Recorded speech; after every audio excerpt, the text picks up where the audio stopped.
Okej, hej och välkomna. Det här är ett sånt där avsnitt där jag ska prata engelska. Jag har nämligen en gäst här idag då. Och själv tycker jag att det är liksom lite uttråkigt att lyssna på när någon svensk ska prata engelska och så intervjua någon och så här. Det beror lite på gästen då. Men jag ska göra ett undantag här för jag tycker det här är lite roligt. Och ja, vi kör väl igång då så får ni höra min skolengelska. Jag gick ju verkstadsmekanisk 2 år. Ja. Resten av tiden, de där 9 åren i grundskolan, pissar jag bort genom att vara lustig på lektionerna. Alltså. Men jag ska göra mitt bästa i alla fall. Då. Får vi se hur det går. Okej. Let's welcome Bruce. Thank you. Shall we try Sure. this song? Yeah. 2. Then you hear yourself in this... Fancy. Yeah. And then you try to keep the mouth near the microphone. All right. Not waving the heads too much then. Okay. Okay. Welcome, Bruce. You can introduce yourself. I'm Bruce Gaspardi Jr. I race snowcross. I manage Team Southside Polaris. And this past season, I was the promoter for the Swedish Championship. Yeah. Quite strange, actually. An American coming over here and just try to take us to the next level or maybe... Yeah, just trying to make it better for everybody. Yeah. But how old are you? 36. 36. So you're an old snowcross guy. Been doing it a long time. Okay. So what did you start on? Kitty cat. Kitty cat, okay. My God. And then? Went to when you turned 10 back then in the States, you go to the 340 class. Yeah. And my dad had built me an Indy 340. Okay. To do that with. Okay. So, but my first full-size sled was a Bravo 250. Oh, okay. And Bravo 250, that's like a BR or ET 250, like we call them ET. Oh, okay. So I've always wondered what BR was does stand for, but it says on the hood beside the gauge, it says Bravo there. Okay. So then I put 2 and 2 together after 40 years or something. Yeah. We go to a snow shoot every year, and I saw one of those Bravo 250s like 10 years ago or something on the snow shoot. Mm-hmm. It was there. So I think they manufactured them really, really late in the 2010s or 15s or something. I think it's a really popular sleds way up north for cheap sleds. Yeah. Yeah. So, okay. Bravo 250. Yeah. And then you moved on, and what do your family do? So we have a dealership back home in Massachusetts, Southside Sales, and my grandfather started it in 1969. Okay. In a chicken barn on the back road doing truck caps and wood stoves. Okay. And my father and mother bought it from him in the late 80s and then moved it to its current location. And now we've got Polaris, Bobcat, Husqvarna, Steel, Mahindra. Okay. And I've seen one of those bigger dealers, but I've heard that some of the dealers in the States, they have that like the really, really big ones. I don't know the size of your one, but they almost sell like the amount of what we are selling in Sweden. Some of them, like say like a brand selling 3,000 sleds or something. But do you have dealerships that sells so many? So the number one Polaris dealership in North America usually does almost 400 sleds a year. Okay, not more than that. Okay. We have a lot of dealers, though. Yeah, but that was a myth then that there are dealers over there who sells more sleds than we sell in Sweden. So no, that's not true. Okay. We usually hover around 9th or 10th for Polaris. Okay. And usually number 1 or 2 in the Northeast. Okay. And that's like 160-ish sleds, new sleds a year. Okay, that sounds like Swedish numbers, I think so, for some of the bigger dealers. Mm-hmm. So, okay, but then you're big on ATVs and. So we're for Polaris, we are snowmobile only. Okay. because there's a Polaris dealer 8 kilometers away that has ORV, which is ATV and side-by-side, but they don't have snow there. Okay. So because when my dad took on Polaris back in the late 80s, wasn't really any thought of ORV back then, and it was just snow was the priority. Okay. So do you got much snow in Massachusetts? Normal winter, our trail systems are open for 8 to 10 weeks. Okay. And where we live in Western Massachusetts, we can leave from our garage and ride right to the Canadian border and keep on going. Okay. We have a really, really good trail system up in the Northeast. Oh, okay. I think if I should get like 10 tries or something, I don't think I will be able to spell Massachusetts. In a matter of fact, I think it's the worst one out of the 50 states. I think it's the worst one. Yeah.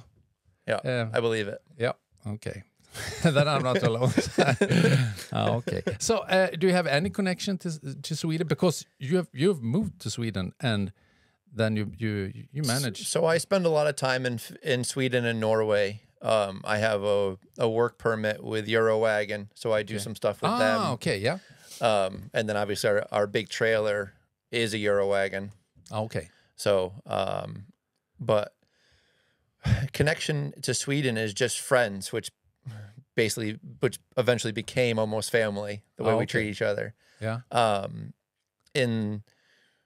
Even now, but back in 2000, it started where when you would buy a Polaris race sled, you get the little book with it. Yeah.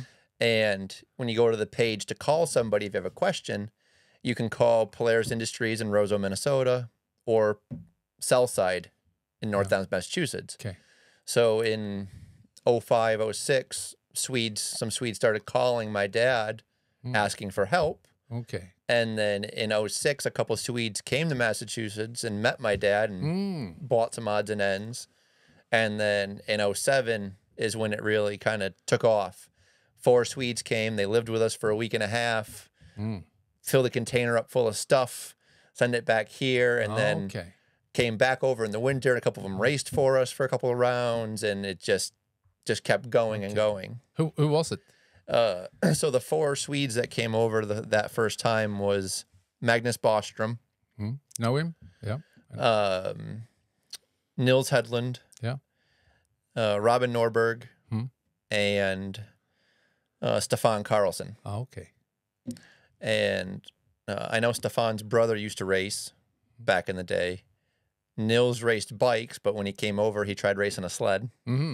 Robin was racing professionally back then for snow and racing. Okay. On a Polaris, and then it was he had his business here in Orsa. Okay. Yeah. So he raced for us a couple times, and then the following summer, we started an ATV team, and they were friends with Petra Lindborg. Yeah. And her dad, so she came over and lived with us for the summer, raced ATVs all summer. Yeah. And then, it just kept going. And I think now we've had over 30 Scandinavians come over and live with us, race with us over the years and whatnot. So, it just kept going and going and going. Yeah. And then now it's your turn to come over here. So you've been here for a couple of years. Yeah, this was winter 3. Okay. It's summertime now, but this was winter 3. Yeah. 23 came over, wrenched and raced. 24 started had the team over here for the first year, and now in 25 had second year of the team, and then was promoter for the Swedish Championship. Oh, okay. Are you some kind of promoter for Polaris and manage their sleds or something? So, we have a pretty good deal worked out with Polaris Scandinavia working together. Where I handle most of the racing side of it. Okay. Because it's easier. They don't really have somebody in-house anymore, so it's easier for me to do it, and then I can just focus on it. Yeah. And they don't have to do it because they don't have to because they don't have time. Or exactly. Yeah. They're focused on other things. Yeah. I think it's the whole business with snowmobiles has just in like 5-10 years has been transformed to something completely else, more professional, more everything. So before they just like pumped money in not so much, but in Swedish, if I should just talk for us here in Sweden, they have much more interest before and more money for snowcross. And take Yamaha for an example. When the Viper came, the 2-stroke Viper, they build like 3 or 4, 5, 6 sleds for lots and lots of money with the part from the US and so on. And then from that to less and less and less the money they put in, and the sleds was becoming more and more expensive. Right. So we're really glad that you're here and maybe put some new blood in snowcross in Sweden. Yeah. I mean, it was a very fun winter. It's the most fun I've had racing snowmobiles in a long time. Because you race too. Yeah. Yeah. Yeah, I race in the sport class. Okay. And I'm content with that. You know, that we brought that back in Sweden this year and kind of created that, because in the past, over here at least, you didn't have anything. You would go from 14, 16 juniors to pro light.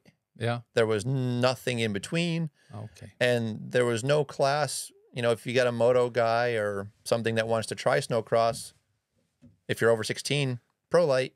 Yeah. Good luck. Oh, okay. Yeah. So the sport class, it's a nice class for guys. So what's the rules? Just simple, just 600. 600.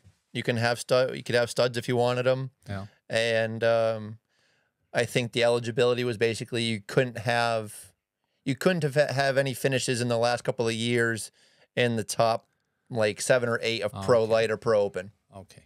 Other than that, it was open. Okay. And we set it up so that the pro women could run it too if they wanted to, which more than a few of them took advantage of throughout the season this year, which was really fun. Okay.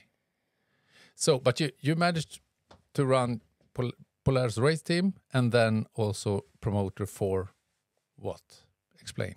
So I was in charge of the schedule for the Swedish Championship, finding the venues, finding the clubs to work with those venues, and just kind of tie everything together. So how many races? So we had 11 rounds on 6 different weekends this past year. Okay. We did. We opened the season in Orsha at Henrik Mace's place. Yes. We went to Ustal, their motor club. Then we went to Rättvik and ran at the horse track, which was awesome. It felt like a ISOC national. Yeah. Then we went up to Bollnäs to their motor club. Umeå, we moved it around a little bit. We were going to do it there was a small ski hill in the town, but they felt it was too small for what we wanted to do.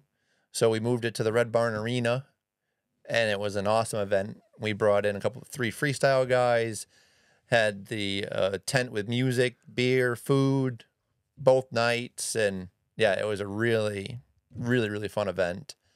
And then the final was supposed to be in Östersund, but they got a hold of us pretty early and said the snow's going away fast. We can't do it. Yeah. So did a lot of looking, a lot of talking, and found a venue up in the north in Boden at Storklinten Ski Resort. And I talk about pronouncing things wrong.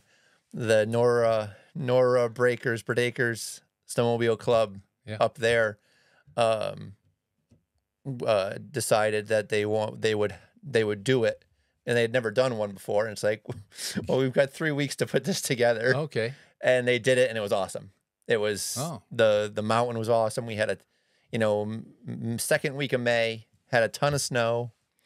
Awesome venue, good track. We had Emil Hansen and Albin Lundqvist build the track, and we brought over a bunch of Americans, and Anna Hager, Riley Bester, Jesse Kirchmeyer, Cecily Bernanke and McKenna Kleiman and Icelandic Okay. Viking. How does that work? Do you in some way also fix the sleds for them too? So for them, yeah, because they the 5 that came from the States were all Polaris riders. Yeah. Cecily races for me back in the States on the ISOC tour.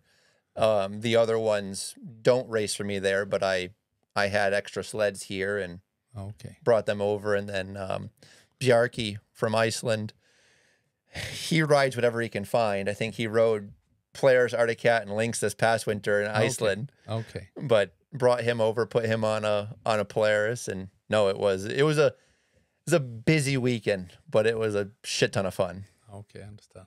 So how does it work when if say I'm 55 years old, but say this winter I want to race for you. So do I buy my own sled through you, or do I lease it from you, or how does it work? And do everybody just have one sled, or do they have 2? Everybody has their own deal. Every deal is different because every person is a little bit different. Yeah. So it varies between using a sled, buying a sled. It varies. Okay. And the cost for a race sled, just bone stock from the crate, yeah. A new like 2026 now is what we're talking about now. I think a new one of those is probably 160,000 crowns. Okay. Okay, that's quite cheap. I heard that if you were buying an Arctic Cat or something a couple of years ago, that was almost 200,000. Yeah, I mean, the way we do it, it helps keep the cost down because, you know, doing it through me, the sled is technically, when it comes over, it's technically used. Yeah. So I can, when you're doing all the customs paperwork and things, it's a secondhand sled. So and I'm filling a container up with them. So it just makes everything a little bit cheaper. Okay. And I try to pass as much of that on as possible. Nobody gets into racing to get rich. No, not snowmobile racing anyway. Not any racing. No, maybe Formula One or something. Well, the saying we have back home is if you want to become a millionaire racing, start off as a multimillionaire. Yeah. So, you know, it's all about, you know, the way I try to frame it is a rising tide lifts all the ships. So the things I'm trying to do, try to make it better for everybody. Yep, makes it better for my team, but it makes it better for everybody trying to race a snowmobile over here, whether it's a Polaris, a Lynx, Cat, Ski-Doo, don't matter. And when they get their race sled, do you think how much do they like put in it after that? So when you buy a Polaris, it comes with CNA Pro skis already. So it's a matter of buy a wrap, buy some studs, Woodies studs, and some hand guards. Okay. And go race. Okay. Well, and then do they have 2 sleds? One? A lot of the pro guys have 2 sleds. They'll have a last year's or 2-year-old sled as their practice beater, or whatnot, and then they'll have their new sled. That's their race sled. Okay. But there's not enough of a budget, and there's not enough sleds coming over here for most people to be able to even find 2 new ones. Okay. It's, you know, that's part of the problem over here is just the lack of race sleds that are coming over of any color. Yeah. It's just, you know, 80% or so, 85% stay in North America. Okay. You know, we get a sprinkling over here, and then Japan gets a even smaller sprinkling, but most everything stays in North America. Okay. Do you know a percentage Lynx, Ski-Doo, and Polaris here on the tracks? Yeah, because I can imagine that there are more Polarises now. There's more now than there was when I got here in 23, but it's still not so much. It's definitely, I would say, 80% BRP. And you know, I've been keeping track of the numbers these 3 years I've been here. And when I got here, Lynx had more percentage than Ski-Doo. And each of the 3 years that number that difference has shrunk to now where there's more yellow than there is Lynx. Oh, okay. And I don't know why that is per se, but because they're different. They are different. Yeah, that rear suspension is very different between the two. You know, the only thing I can really attribute it to is, I mean, it seems most riders over here want to go race in the States at some point. And you can't, as of right now, you can't race a Lynx in the States. Okay, you can't? Okay. They don't sell the race sled there, Oh, okay. and it's, I don't know how the rules would work because you're supposed to build X amount of sleds for it to be considered a stock sled, and and Lynx doesn't build that number. Oh, okay. And so if you want to go to the States and race, why ride a Lynx when you can't ride one there? You know, if you're going to ride a BRP, ride a Ski-Doo, okay. because then when you go there, you're riding what you've been riding, kind of thing. I understand. That's if you could compare snowcross in the States, snowcross in Sweden. You've been to Finland too, baby. So, but what's the differences and similarities with that? I mean, it's friendlier here, I think. Yeah. You know, and maybe it's just me because I am outsider, so it just seems friendlier to me. Yeah. But I don't understand what everybody's saying when I'm not around. Okay, yeah. But no, when you walk through the pits, you just the way everybody treats each other, the way, you know, if somebody breaks something, if somebody's got the part, they're helping them out, regardless of if they're racing together or not. It's just everybody chips in to help each other to finish the weekend and things like that. And even in the pro class, it seems like, where in the States, that's not a thing. Oh, okay. Not a thing. It's very... Okay. Is it more professional over there and everything? I wouldn't call it more professional. I think the riders we have here and the money and effort they put in is very professional because it's their own money they're spending. It's not... Oh, okay. Yeah. It's not some big team owner like Shearing or Judnick or something. It's not. It's these people's hard-earned money that they're taking and going racing with. So, I think it takes a lot of heart and a lot of effort and a lot of money to go racing here, and it's more expensive to go racing here than it is back in the States. I think it's more. Maybe it's like a family business here. Maybe they have a family business with.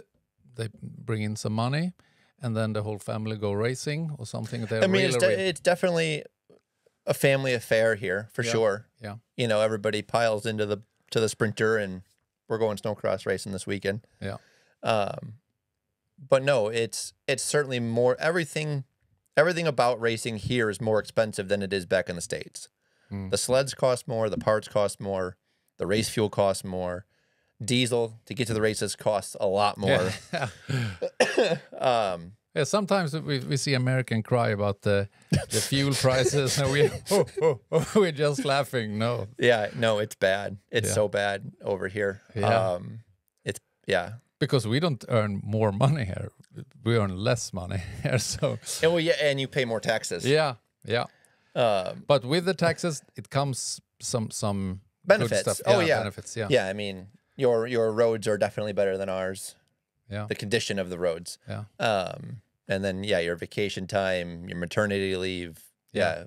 And if you get sick, so that's if you break your leg or change your heart or whatever. So we have a system for that. You don't have to die or because you're really, if you don't have your stuff together in the States with insurance and everything.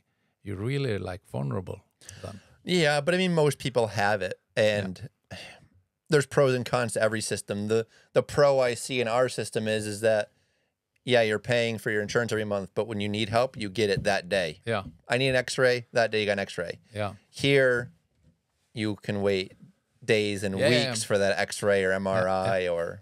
If I should choose, maybe I would go for the American system. Then I can choose what I want to pay for, what kind of insurance and so on. Then I keep my money a little bit more maybe. So it just seems like, you know, because obviously I've been around injuries these last couple of years with people getting hurt and things like that. And, you know, it seems like if they need quick help to get that MRI or something, you're finding a private clinic and paying out of pocket anyways to get that imaging done or something. Yeah. So, but there's good parts and bad parts about both of them for sure. Absolutely. So differences with the tracks and so on. Do you have like permanent tracks, or is it just for the weekend in a ski resort or something? In the States? Yeah, in the States. None of the ice hockey tracks are permanent in the States. That's all built for that weekend's event, whether it's Canterbury, Duluth, ERX. Yeah, that's the only one that's a practice track during the season, and then they race there. Okay. The other, I've been there. Really nice. That if I should do something more in snowcross, not riding, but be a promoter or something for one race or something, I would like to build that. That's a cool place. It's really cool place. Yeah, that's it is. It's a really cool place. They got the trophy truck track in the summertime, and at the same.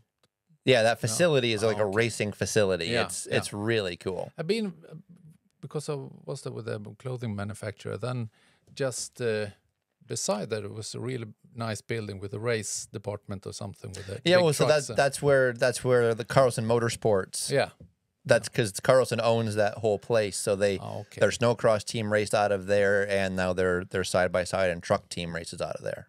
Really nice place. Yeah, what a dream, really dream place. But what do they do? What's their business? So I don't know what they do now, but for a long time, the Carlson family owned Sport Tech.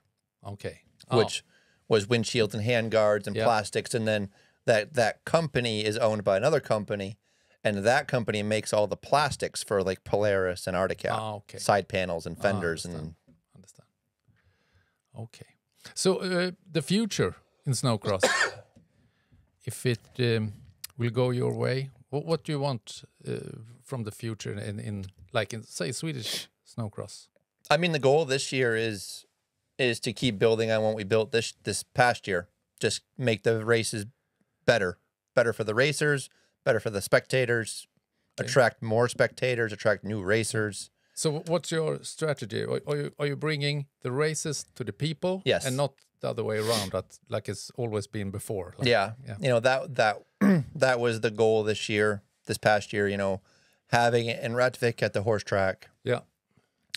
You know, Rättvik's a smaller town, but the horse track, that kind of venue, it gives you a place. Yeah. So when the family drives that hour to the race and the kids get cold, they can go inside. Yeah.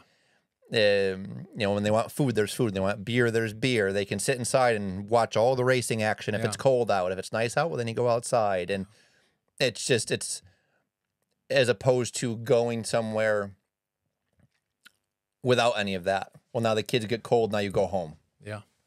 Because you did a really tremendous job there with all the snow and everything. So. I can't take the credit for that. That was Mace's. That was Josephine and Robert Oldbring. That was Broit. That was the team that Henrik and that whole Mace's crew put together to help. As usual, they're amazing. How many hours and how many diesel liters was going through those machines? I mean, truck and snow in, and then MND.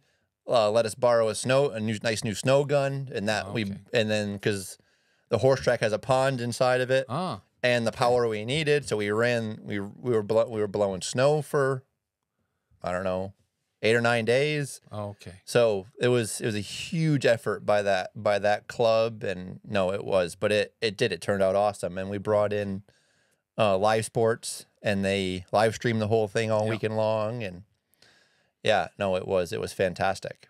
Because I think the future, the races must be on those like a location like that, but it should be permanent. So you build the track in dirt in the summer, and then you just put snow up on that, and then you have like 10 races in the winter at the same place with everything. That would be the best, maybe. Well, I don't know. Problem with that is that means either the north people are driving south 10 times or the south people are driving north 10 times. Yeah, but maybe have the 3 locations in Sweden or something. So, I don't know. I don't know everything, but I would like to know everything. I'm 55 years old, so you know.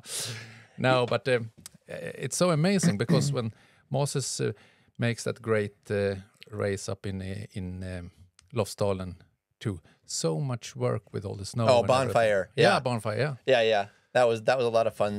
I've done that last year and this year, and that was a lot of fun. Yeah, so lots of the money goes to waste, I think, because I think the primary thing with the snowcross, and we should be a promoter, that is that you must see the possibility to earn money.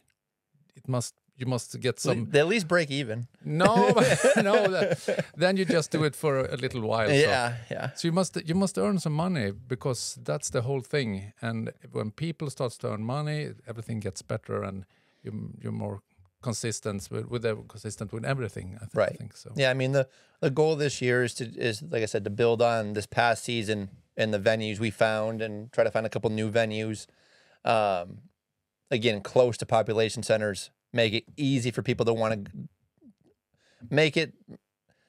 If it's very close to them, it's hard for them to find an excuse not to go. Yes. And if there's a nice building like in Rättvik, or the big tent, the big heated tent in Umeå, or things like that, it makes it much easier for them to want to go and hang out. Absolutely. And people are 1 hour, that's nothing for a Swede, or northern Sweden anyway. So as long as there's a place where they can stay warm and things like that. Absolutely. Because it makes all the difference in the world.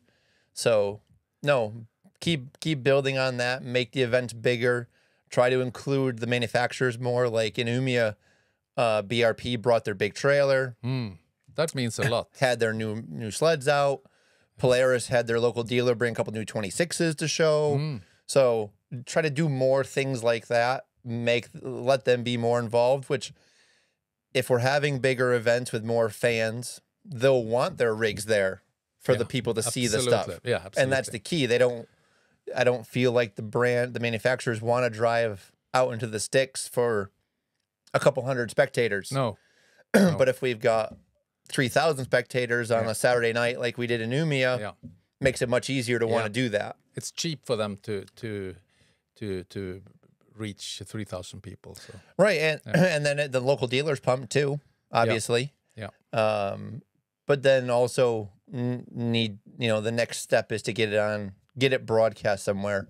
Yeah. All the rounds, whether it be on a streaming platform or on TV. But that is the number one goal for me this year, is to find that solution. Okay. So how many races are you? Have you planned that? The plan is 7 weekends. Okay. 7 weekends, 14 rounds. So each weekend has 2 rounds, like this year. Okay. Is it on the same day, or is it like Saturday, Sunday? Friday, Saturday, Sunday. Oh, okay. So the pros run Friday night and Saturday night, and then the juniors run Saturday morning and Sunday morning. Okay. So it would be more of the same there, and then is it the same like in the States, or is it the same concept? So the States do that same thing, but they do it in 2 days. Okay. But they go like 8 in the morning to 9 at night. Okay. And it's the thing with the States too is it's a lot less track time. Their races are much shorter. Oh yeah. And the tracks are shorter, maybe. Not necessarily, but the races themselves are much shorter. Okay. The amount of track time the riders get here in Sweden, like this past winter, is double or triple what you'd get in the States for the same class. Oh, okay. The juniors are getting 3.5-minute heats, and I think 7-minute finals. Pro Light's getting 4-minute heats, 8-minute finals, and then the Pro Women and Pro Open are 5-minute heats, 10-minute finals. A pro women's heat in the States is 2.5 minutes. Finals, I think 5 minutes plus a lap. Okay. So, you know, it's for us to do all of it the same way ISOC does. It's not possible giving the riders the amount of track time they get here. So that's why we break it into 3 days. Okay. So you're only there for 2 of them. You know, pros is Friday, Saturday. Juniors are Saturday, Sunday. Yeah. So you're still only there for 2 days for the most part, but it allows everybody that's spending that time and money to drive there to get 2 days of racing out of it. Oh, okay. Which I think is important with the amount of money it takes in diesel to get somewhere. Yeah. In Sweden. Is there any American racers who wants to come here that contacted you in some way, like one of the better ones? We've had a couple reach out actually after Bowden and interested in coming over here and racing a whole winter kind of thing. Okay. So there's a possibility we would see 1 or 2 Americans over here for a whole winter next year in one of the pro classes. Okay. So how do you like Sweden? Yeah, I like it. Is it any like pros and cons? Do you think the strangest thing with Swedes and Sweden? What's that? Kalles caviar. Have you been eating Kalles caviar? I am a picky eater. Okay. I stick to the basics. Not Kalles caviar then. No. Strange, because that's one of the best things we have here. I must say, we eat it for breakfast and everything. So I've been to the States and raced a couple of times drag racing motorcycles, and I know lots of Americans, and I've been treating them with Kalles caviar, and I've never seen people so like disgusted or maybe surprised when are you eating this stuff? Yes, for breakfast. You guys have a few foods that you have the fish in the can there. Yeah, but no one likes that. That's just for show off. So that surströmming. I'm pretty sure Linus Ahlberg's girlfriend likes that, and it makes me question them. Yeah, that's a really good surprise when you open the can. It's bad. It's really bad. It's really bad. And in the old days, they ate that for food. Now we eat it like to show off or in a party or something. For a dare. Yeah, but not for real. I don't know anyone. So when I'm in Sweden and not Finland, I'm usually somewhere near Falun, and Falun has a Texas Longhorn steakhouse. Yeah. But and I'm there 3 or 4 nights a week. That's my kind of dinner. Yeah, the food in the States. I've been there so many times, and the food in the States, I've never eaten in any place that are bad. Everything is good in the States. Yeah, I mean the food here is really good too, and it's just and I think the food here is healthier. Yeah. For sure, absolutely. You don't see so many fat people here. No, you don't. No. So do you kill them all or? No, we never managed to put so much food in the mouth and move so little. So, but some of the Americans, they are really fat, I must say. So. No, it's crazy. When I come here, I eat the same way I do back home. But when I'm here, I lose weight. Oh, okay, yeah.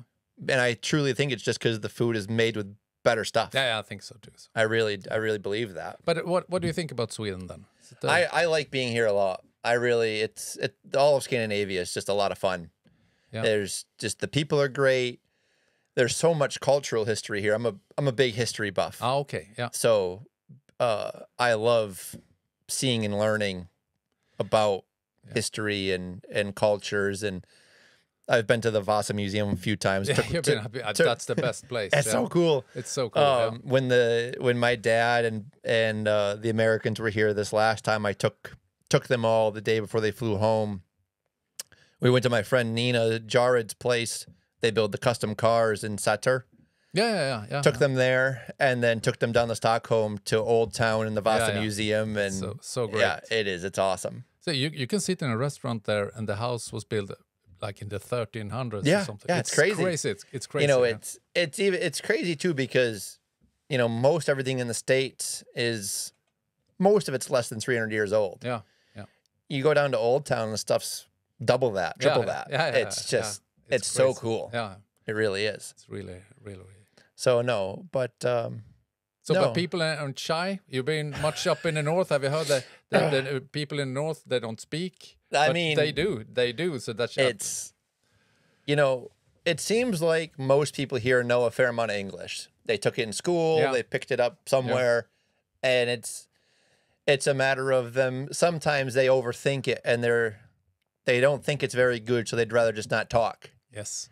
But you give them a couple beers, and then they start talking, and it's like. So I think you must have heard some Swinglish words, maybe? Yeah. When people are drunk and speaking like half Swedish or half English words, I do it all the time. So I will have was in Stockholm this midsummer, and there was a couple of Canadians over there. And I heard myself say lots of Swinglish words, but they were polite. So I'm just so impressed by you guys. You know, obviously, if I'm at the race, if they're not talking to me, they're probably talking Swedish. Yeah. And they can be talking Swedish. They say, I ask them a question. They switch to English, answer me, back to Swedish. Oh, okay. I mean, it's just like a light switch. Yeah, okay. And to me, that's so impressive because I honestly don't know another language. Yeah, okay. But I think it's the TV and video games and everything. So everything is on English. So I think you just should come over that shyness. And if you're scared to look like an idiot, you don't want to speak but you must speak all the time. I was when I was young, I was working like as a dish boy at the Chinese restaurant, and I was always laughing at the guy. Henry was his name, is a Chinese guy. He's been here like for 40 years, but his his Swedish are so bad because he always speak to the chefs, the Chinese. So.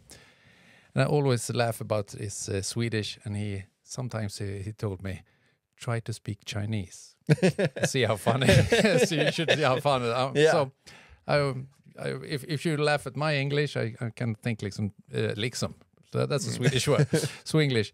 I think you can try to speak Swedish. Then. Oh yeah. It's not easy. And I can't because it's not easy. It's not easy at all. So I do. It's just. And if you guys didn't know English, it wouldn't be possible for me to be here and do all this. No, that's so that's the bottom line. So I'm just, no. Most people over here they're super nice, super kind. Yeah, and it is. It's just and the Finns too, and the Norwegian too. Yeah, really. But they're different. Swedes and Norwegian and Finnish with 3 different people, and we'll have different customs and really. Yep. You have noticed that? Yes. Yeah. Yes. Yeah, I mean, I always joke with the Finns, especially like Paulie from Super League and the guys from Eurowagon, and they just don't show any emotion. They're just they're monotoned. Yeah. Whether they're happiest day of their life or saddest day of their life, they sound the same. Yeah, it's a little hard to read sometimes. Yeah, absolutely. I had back in 16, I had Mikko Osmo and Pieti Puhakka come over and race for me. And those were the first Finns I kind of ever met and interacted with, and they lived with me for 3 months. Okay. Along with Emil Hansen. Yeah. And, there was a pretty big difference between the kid, sweet Emil Hansen, and the older guys, Pieti and Mikko from Finland. There was Okay. But it was a lot of fun, though. Yeah. It was a lot of fun. And the language... Try to speak Swedish. I think that's quite easy if you compare to Finnish. Well, when I try to read Swedish, whether it's a book or a menu or things like that, some of the words you can figure it out. You can figure it out. Yeah. Finnish? No one can. Not a chance. I don't think even the Finns know that. I think they speak like English to the kids for the first 10 years because it's so hard to learn Finnish. It's crazy. And I do a podcast all winter long. Well, I'm on a podcast. It's not mine. The Carbide podcast. My friend Spencer back home. Oh, okay. Huh? And we'll do a race recap after each weekend. And he flew over last year and flew to Austria for the Super League finals down there and was one of the English broadcasters on the live stream. Yeah. And I had complained all winter about how hard it is for the Finnish names. Yeah. And then once he got there and had to do it, he could, Johannesson, Stenberg, Pedersen. It's real easy. Yeah, but that's the name. You still use those names in the States. We go to Minnesota or something. But they're way easier than those Finnish names. Yeah. The Finnish name with a double K, double A, double S, double I. You don't. It's really. Yeah, that's not easy. So. Number 65. That's what they were. Yeah, okay. On the Ski-Doo, number 65 on the Ski-Doo. And then to do an interview, you should pray to God that the Finn doesn't win, because if you should do the interview, they're really like, don't say so much, and really hard to interview. If you have seen Formula One, what's the name of the... Bottas and then Raikkonen. Raikkonen, yeah. He's the cool...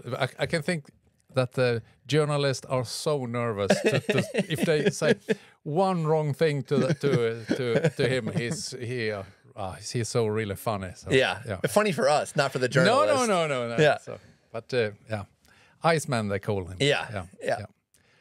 So now I really like the States. I have nothing to complain about the States. I really like the country and the mentality and anything. Took me a couple of years to realize that when an American asks me, how you doing? They don't care how I'm doing.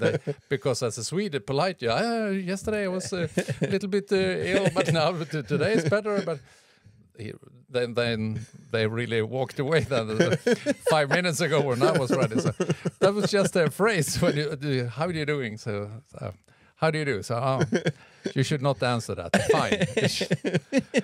That's one thing. The other thing is WWE wrestling. What the fuck is that?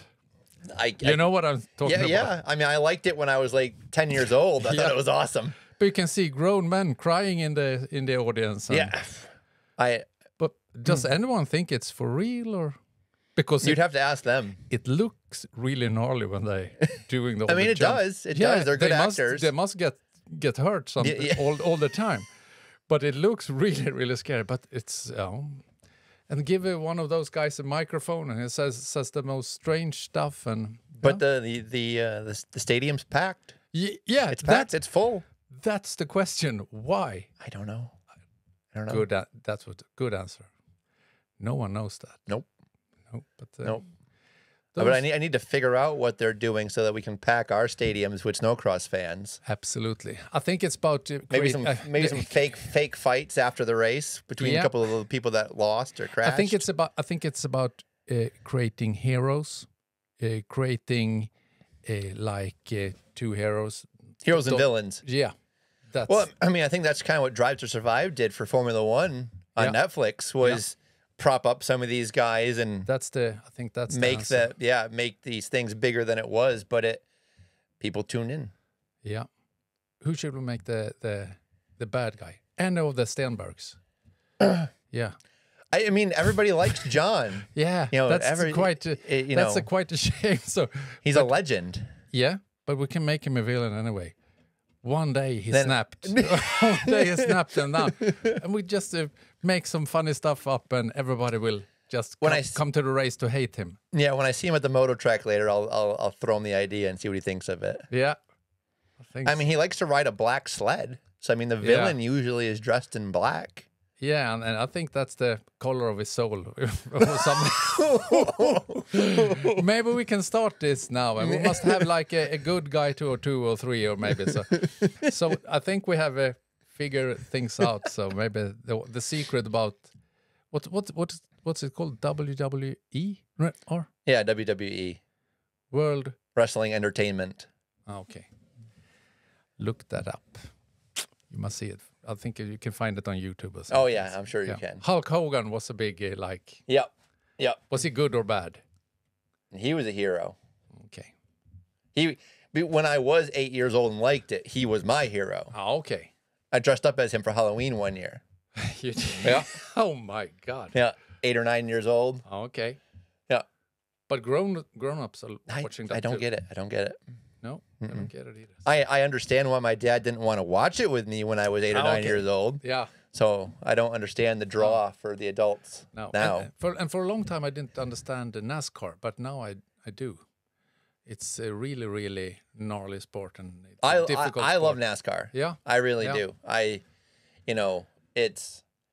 I like the idea of, because I've been to a lot of them over the years, and my favorite driver growing up was the villain. It was Dale Earnhardt. Yeah. The Intimidator. You loved him or you hated him. Oh. And I was actually at Daytona with my family the year he got killed in 2001. Oh, okay. During the race, the last lap, last but corner. But that race didn't. That accident didn't seem so. It wasn't. No. When we left the track, no one knew he was dead. No, because it looks like there was nothing. But because I've seen much worse. Oh yeah. Have you seen? He's been in much worse. Yeah. Have you seen that wreck with Kenny Breck? Oh yeah. My God. That's how he survived that, and Dale Earnhardt didn't survive that stuff. Yeah, I mean, there's a pretty cool video from the '90s where at Darlington somebody went over the fence. Oh, okay. And down into the hole, and the driver survived. Oh. And in the interview, he goes, "You know, you're in tough shape when the first person to get to you's got a beer in their hand." Oh my God! But you had wrecks like that, and then. Earnhardt's wrecked a lot of times, but he was like a villain or something. Oh yeah. You loved him or you hated him. Yeah, but a lot of people loved to hate him. That's the answer. Yeah, we must create some heroes and villains for sure. The coolest thing I ever seen him do was he wrecked down the backstretch. Just cartwheeled the car. Car was destroyed. Few laps to go. He gets out of the car, gets in the ambulance, and then gets back out of the ambulance, reaches in. Fires the car up, gets back in the car, finishes the race. Okay. Yeah, it was ridiculous. And the car was just mangled. Oh, okay. Yeah. I've been to Daytona. I've been there for the tour, with the tour bus.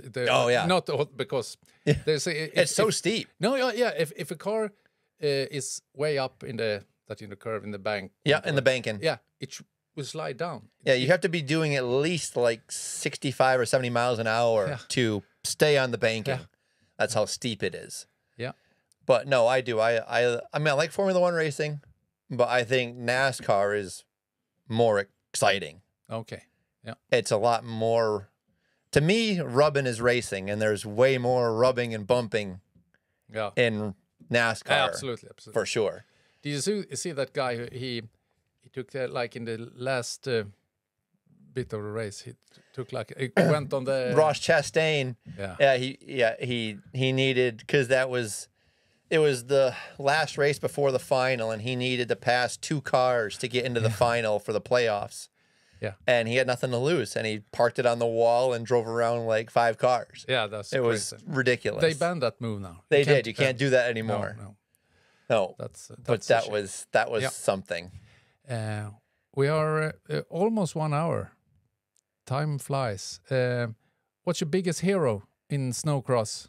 Oh, my dad. Oh, I mean, I wouldn't be doing all this. Wouldn't be doing any of this if it wasn't for him. Because I mean, when I was born, he was racing snowcross, and he was trackside support. He was crew chief. Then he was team owner and series owner, and I wouldn't be doing any of this if it wasn't for him and all the help he's given over the years. Whether it was me as a racer or coming over here and helping wrench for these guys, and I needed an English broadcaster for the Ratchvik race. Yeah. So he got up super early in the mornings and broadcast it from home in the States for me. Wow. Yeah, I mean, so no, my dad, 100%, no question. That was a good answer. And he's actually coming back to Sweden next month. He's coming for Classic Car Week. Oh, okay. Me and my friends have been telling him for years, you gotta come. Yeah, because we're big car people. Yeah. We like cars. He will be quite surprised. I think he's gonna have a good time. Yeah. So many nice cars. 10 years ago, you didn't see those clapped out cars from the Regabiles. No, those you did, but now there are lots of Ragabilar and Volvos and Mercedes and stuff. So, but for 10 years ago, there wasn't so much of those, but still lots and lots and lots of nice American cars. Yeah, no, there's a lot of cool stuff there. Yeah, but it was really fun when we were in Bowdoin. I was at the banquet, and Stenberg was talking to Bjarki, the Icelandic rider. Yeah, and Bjarki was saying how this was the second time he's ever been racing in Sweden. Yeah, And we're kind of like, well, when was the first? And he's like, I came over for a world championship, and it was in Mala in like 2009. Yeah, I was there. I was there, yeah. And so Stenberg says, well, I was there. Tucker Hibbert was there too, I No, think. No, not that year. No, okay. So Stenberg says he was there. Yeah. And then I say, well, my dad was there. Because that was the first time either one of us had come here. Okay. My dad flew over to be Brett Bender's mechanic at that race. Okay. And so, because it was Bender and Judnick were the two Americans that year that came over. Okay. And so we looked up the entry sheet from that race. Yeah. And there was 23 guys there racing. Of those 23 guys, there's only 3 left still racing. Stenberg, Bjarke, and Christopher Holm. Okay. And we had all 3 in Bowdoin. Nice. And that was a 2009 race. Oh, okay. Yeah. What year was... I think Tucker was the next year. Oh, okay. I think it was 10. He was so incredible fast. He was so fast. I think the way he approached a curve, what do we call Corner. it? Corner. That speed, so much higher than everybody. It was crazy to see him there. And I'm thinking of a special place there. So my God, he was fast. So the first time I saw him in person was Winter X Games 2002 when it was in Vermont. Yeah. And he was there as a rookie. And he was winning the race and had brake fade and wrecked down the hill. That was the first time I ever seen him in person. Okay. And but no, it's just everything he did was just incredible. And I remember seeing him in Duluth one year go from last to first in a final. Oh, okay. Yeah. You've got the 15 best guys in the world on that track, and he went from last to first. It's like Mark Marquez almost. Oh, do you watch MotoGP? And that's one of the few things I don't watch. What? Sorry. It's the best racing ever. I promise you. Okay. Mark Marquez, the best guy. So anyway, so a villain, but now a hero. Yeah. So all great heroes and villains. Yeah, I think that's make for good TV. Yeah, I think so. But yeah, no, I'm really excited for this coming winter already, and we've had more than a couple new clubs reach out and want to do races, and I think it's so. How do we get in contact with you with everything so we can see the races and everything? So do you have like a website, or is it on Facebook? We were this year, because it was such short time to get everything together. We were using the Skotercross.se Facebook and website for results and things like that, and their Facebook and Instagram and stuff. But we'll have our own website come out this summer, and the live stream will be hooked up to it, and results and videos and all of that. And but that was low on the priority list this past year. But now that the season's over, now we can work on all that. The races are it's through Svemo, or is it through this? Yeah, this past year was all through Swevemo and working with them. Okay. So, and I had a couple conversations already with Norway and Finland, trying to bring everything together and not step on each other's toes as far as weekends go and overlaps and stuff like that. And that's a good idea. So we've already had a couple of those conversations, because it's just so many riders. So there's just so many riders, but the tough thing is there's only so many weekends where you got snow. Yeah, it's not like moto where you can just do it. No, 10 months out of the year. No. So I think, and the snow conditions, it's not getting better. So. No. We got really lucky this past winter. I mean, we were the only ones that didn't cancel any of our races. Yeah. And I feel like we had good snow and good tracks everywhere we went, and we were really fortunate, because it was not a stellar snow winter. No. For sure. No. But we'll hope for the best. Yeah, that's all you can do. Now we try always to keep us under 1 hour. I hope you understood some things I said anyway. So I understood everything you said. So thank you for having me. Yeah, thank you for coming here. So wishing you good luck for this coming season. Thank you so much. Okay, bye. Bye.